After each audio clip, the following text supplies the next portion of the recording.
अम्मा ने अपनी चोट कमला को दिखाई जिसमें से खून रिस रहा था। कमला अम्मा के पास बैठते हुए बोली, काहे बर्दाश्त करती हो अम्मा जी, भला आपके पास क्या कमी है, फिर आप बेटे बहू की मोहताज क्यों हैं? जानती हूँ कमला, गांव में मेरे पास जमीन जायदाद सब कुछ है, चाहूँ तो आज अपने लिए नौकर रख सकती हूँ, लेकिन परिवार तो चाहिए ना। मैं अकेली क्या कर लूंगी? वहाँ की खेती बाड़ी से जो भी पैसा आता है वो सब भी बेटे बहू रख लेते हैं। ये दोनों अच्छे से जानते हैं कि इनके अलावा मेरा कोई भी नहीं है, तो आखिर मैं कहाँ जाऊंगी? इसलिए ये लोग मेरे साथ। कहते कहते अम्मा की रुलाई छूट गई। अम्मा, पति के बगैर बेटे को पढ़ाकर कलेक्टर बना सकती हो, अपने दम पर पूरी जमीन जायदाद तो संभाल सकती हो, और आप कह रही हो कि आप क्या कर सकती हो? आपके इतने बुरे दिन तो नहीं आए कि आप रोटी के लिए मोहताज हो जाओ। अम्मा, भले ही एक रोटी खाओ, लेकिन स्वाभिमान की तो खाओ। इतने में बाहर से सुदीप्ता ने कमलाबाई को आवाज लगाई, तो कमलाबाई फटाफट कमरे के बाहर चली गई। कमलाबाई की बात का अम्मा पर बहुत गहरा असर हुआ। काफी देर तक आंखों में आंसू लिए वो उस खाने की प्लेट को देखती रही, लेकिन जोरों की भूख लगी होने के बावजूद भी उन्होंने उस प्लेट को छुआ तक नहीं। थोड़ी देर बाद कमलाबाई प्लेट लेने कमरे में आई तो देखा कि खाना ऐसे की ऐसे ही रखा हुआ था। अम्मा बस छत की तरफ निहार रही थी। कमलाबाई ने पूछा, क्या हुआ अम्मा, आपने खाना नहीं खाया? नहीं चाहिए मुझे ये तिरस्कार की रोटी, ले जाए इसे वापस। कमलाबाई ने अम्मा को मनाने की कोशिश की, लेकिन अम्मा ने खाना खाया तक नहीं। तब तक बाहर की पार्टी भी खत्म हो चुकी थी। सुदीप्ता और भावेश भी कमरे में आ गए और आते ही अम्मा पर चिल्लाना शुरू कर दिया। क्या जरूरत थी आपको बाहर आने की? थोड़ा सा भी मेरी इज्जत का ख्याल नहीं था? आपको सब कुछ मुफ्त में मिल रहा है तो कदर नहीं है। एक खाने के पीछे इतना बवाल कर दिया। लोग दबी जुबान कैसी बातें बना रहे थे। अगर ऐसा ही चला तो आपको वापस गांव भेज देंगे, फिर रहना अकेले। इतने में सुदीप्ता की नजर खाने पर पड़ी।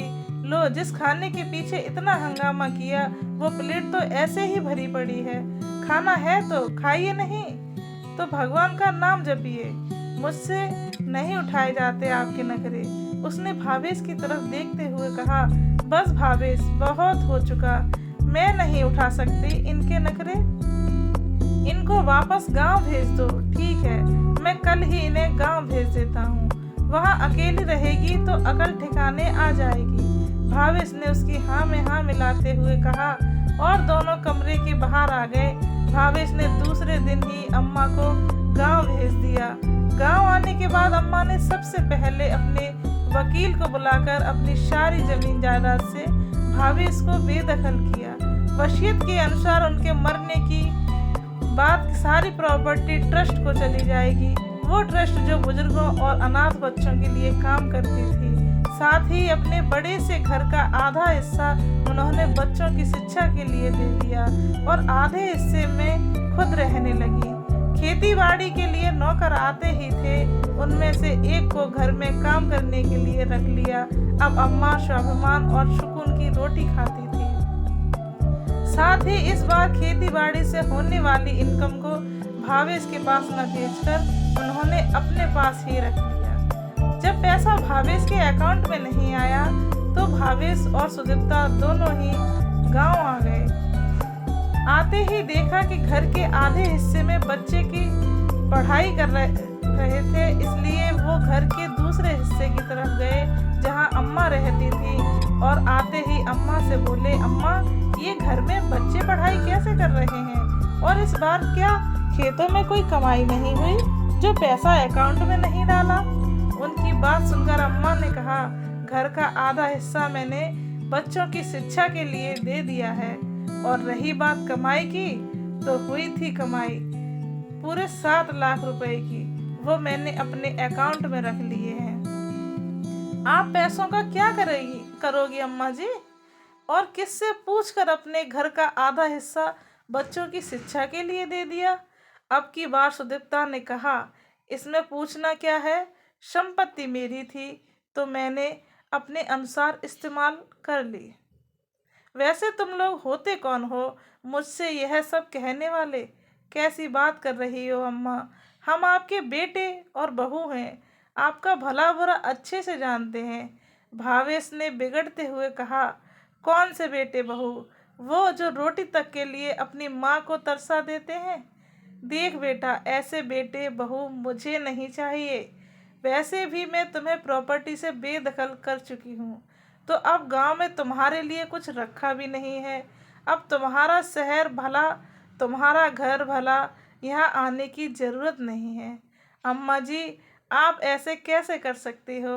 अम्मा की बात सुनकर सुदीप्ता चिल्लाते हुए बोली। मैंने तो प्रॉपर्टी से बेदखल किया है, कम से कम धक्का दे करके किसी को चोटिल नहीं किया, जैसे तुमने मेरे साथ किया था बहू। वैसे भी अब ना इस प्रॉपर्टी में तुम्हारा कोई हिस्सा है और ना ही मेरी जिंदगी में। रही बात मेरे मरने के बाद, तो मेरी चिता को अग्नि देने मत आना। गांव में कोई भी इंसान मेरी चिता को अग्नि दे देगा। कम से कम यहाँ के लोगों में इंसानियत जिंदा है। अम्मा जी के गुस्से भरे चेहरे को देखकर दोनों की हिम्मत नहीं हुई कुछ कहने की, इसलिए दोनों ही अपना सा मुंह लेकर शहर के लिए रवाना हो गए। कहानी अच्छी लगी हो तो प्लीज़ लाइक करना, अपनी राय कमेंट में ज़रूर बताना। धन्यवाद।